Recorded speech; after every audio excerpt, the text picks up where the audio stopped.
Assalamualaikum warahmatullahi wabarakatuh. Waalaikumsalam warahmatullahi wabarakatuh. Bapak Ibu yang dirahmati Allah Subhanahu wa taala. Alhamdulillah walaupun kondisinya nyeromong. Kenal nyeromong ya? Panas banget ya. Udaranya juga suwir-suwir ya. Tapi karena ini sudah bagian agar Bapak Ibu bisa mengetahui tempat-tempat yang bersejarah di sekitar Masjid Nabawi. Bapak Ibu sekalian, ini adalah tempat alun-alun. Di zaman Nabi, ini adalah lapangan lebar, lapangan luas. Dan Nabi selalu menggunakan lapangan ini untuk sholat Idul Fitri dan Idul Adha. Walaupun antara masjid dengan lapangan jaraknya hanya beberapa ratus meter. Tetapi Nabi ketika melakukan sholat Id, baik Idul Fitri maupun Idul Adha, beliau selalu lakukan di lapangan. Ya, makanya disebut dengan musolla. Jadi ketika kita sholat Id, itu memang sunnah dilakukan di lapangan. Seperti Nabi yang melakukan sholat hari raya, itu di lapangan. Nah, bekas-bekas Nabi berkhutbah sholat hari raya itu dibuatlah monumennya. Jadi kalau di sana itu ada masjid, ya, masjid. Masjid itu namanya Masjid Ali bin Abi Thalib, yang di sebelah lor, di sebelah utara, ya, yang putih. Itu Masjid Ali bin Abi Thalib. Itu masjidnya nggak aktif, hanya monumen saja. Kenapa dibangun? Karena di tempat itu Rasulullah menjadi khotib ketika sholat 2 hari raya. Ya, kemudian di sebelah sini nih, pas tadi lurus tadi, itu juga ada masjid, namanya Masjid Abu Bakar. Ya, nah Masjid Abu Bakar juga itu adalah tempat di mana Rasulullah pernah berkhutbah ketika 2 hari raya. Jadi bekas-bekas Nabi khutbah itu dijadikan monumen. Dan itu selalu Nabi lakukan di tengah lapang, bukannya di masjid. Walaupun Masjid Nabawi sangat dekat. Nah, di belakang gedung ini, di belakang hotel ini juga ada masjid, sama posisinya kayak itu. Namanya Masjid Umar bin Khattab. Ya, dulu waktu ini belum dibangun, masjidnya nampak dari luar seperti Masjid Ali dan Masjid Abu Bakar. Kemudian di ujung sana, paling-alingan gedung ini nih, dekat sebelum jalan layang itu ada Masjid Utsman bin Affan. Ya. Terus lewat dari jalan layang itu ada Masjid Bilal bin Rabah. Nah, Masjid Bilal bin Rabah itu dia 2 fungsi. Satu dia jadi pasar, satu dia masjid. Saya katakan tadi bahwa masjid-masjid itu adalah bekas Nabi berkhutbah ketika sholat hari raya. Dibangunlah monumen. Nah, ini dulu lapangan luas. Termasuk masjid ini Masjid Ghamamah. Dia punya 2 sejarah. Yang pertama bekas khutbah Rasulullah ketika sholat 2 hari raya. Kemudian masjid ini juga punya sejarah. Yang kedua, kenapa disebut Ghamamah? Ghamamah artinya awan. Ya, karena waktu itu Madinah ini mengalami panceklik yang begitu panjang. Musim kemarau yang begitu panjang, sehingga masyarakat Madinah sampai kehabisan air, nggak pernah turun hujan.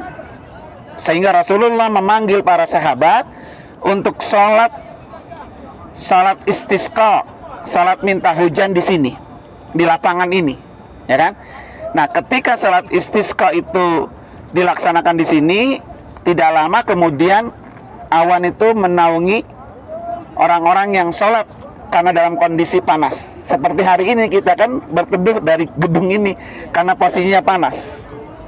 Maka sejak itulah akhirnya monumen ini dinamakan Masjid Al-Ghamamah, arti masjid awan.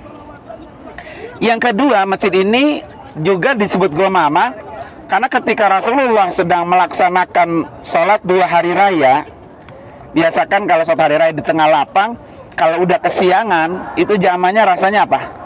Panas, kena terik matahari. Akhirnya Allah ademin tuh pakai awan ketika Nabi sedang berkhutbah. maka disebut Masjid Al-Ghamamah.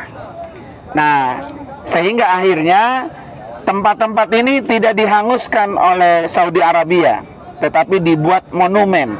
Ya, tapi bentuknya masjid. Ya, bentuknya masjid. Walaupun masjid itu tidak aktif, tidak dipakai buat sholat 5 waktu, apalagi sholat Jumat, karena memang sangat berdekatan dengan Masjid Nabawi.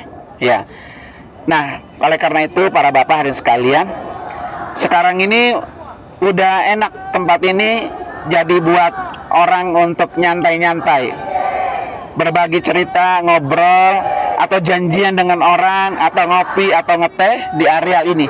Karena di belakang masjid ini sudah banyak kuliner. Ya, kuliner-kuliner sudah ada disediakan, dan memang ini dibuat seperti ini untuk supaya orang-orang yang datang bisa rileks, bisa istirahat, bisa bersenda gurau di tempat yang enak ini, ya.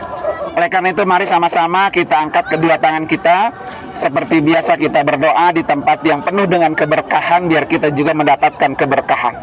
Bismillahirrahmanirrahim. Alhamdulillahirabbil alamin. Allahumma salli ala sayyidina Muhammad wa ala ali sayyidina Muhammad. Allahumma ighfir lana dunubana wali walidaina warhamhuma kama rabbayana saghira wali jamil muslimin wal muslimat wal mu'minina wal mu'minat al ahya'i minhum wal amwat. Allahumma rabbi anzilna munzalan mubarakan wa anta khairul munzilin. Allahumma rabbi anzilna munzalan mubarakan wa anta khairul munzilin. Allahumma rabbi anzilna munzalan mubarakan wa anta khairul munzilin. Rabbi habli minas salihin. Rabbana hablana min azwajina wa dhurriyyatina qurrata a'yun waj'alna lil muttaqina imama. Rabbana atina fid dunya hasanah wa fil akhirati hasanah wa qina adzabannar. Wa sallallahu ala sayyidina Muhammad walhamdulillahi rabbil alamin. Bapak Ibu sekalian, habis ini kita berziarah ke makam Rasulullah bersama-sama ya. Bapak dulu Pak. Berziarah bersama makam Rasulullah. Setelah itu nanti Bapak Ibu kita akan pulang ke arah Baki ya. Ceritanya apa, kisahnya apa nanti di depan makam Rasulullah saya sampaikan. Terus Bapak Ibu sekalian, saya kasih tahu walaupun nanti saya share di grup bahwa besok pagi jadwal kita ziarah keluar ke Masjid Quba, masjid yang pertama kali Nabi bangun, kemudian ke kebun kurma, kemudian ke Uhud, ya, kemudian ke Masjid Qiblatain. Besok pagi-pagi selesai salat subuh, balik ke hotel, sarapan, pakai biru-biru semua, karena besok akan berbaur dengan ratusan ribu orang di Masjid Quba, biar gampang kami nyarinya ya. Kemudian sudah berwudu dari rumah, karena sunnahnya begitu ya. Sudah berwudu dari rumah, karena kita akan ke Quba. Apa yang kita lakukan adalah sholat di Masjid Quba, supaya nanti pas nyampe tidak lagi nyari toilet untuk berwudu ya. Besok pagi-pagi habis sholat subuh langsung sarapan, tunggu di depan hotel masing-masing ya. Hah? Kalau pengen kencing, maka diusahain ketika Quba aja. Ketika Quba aja.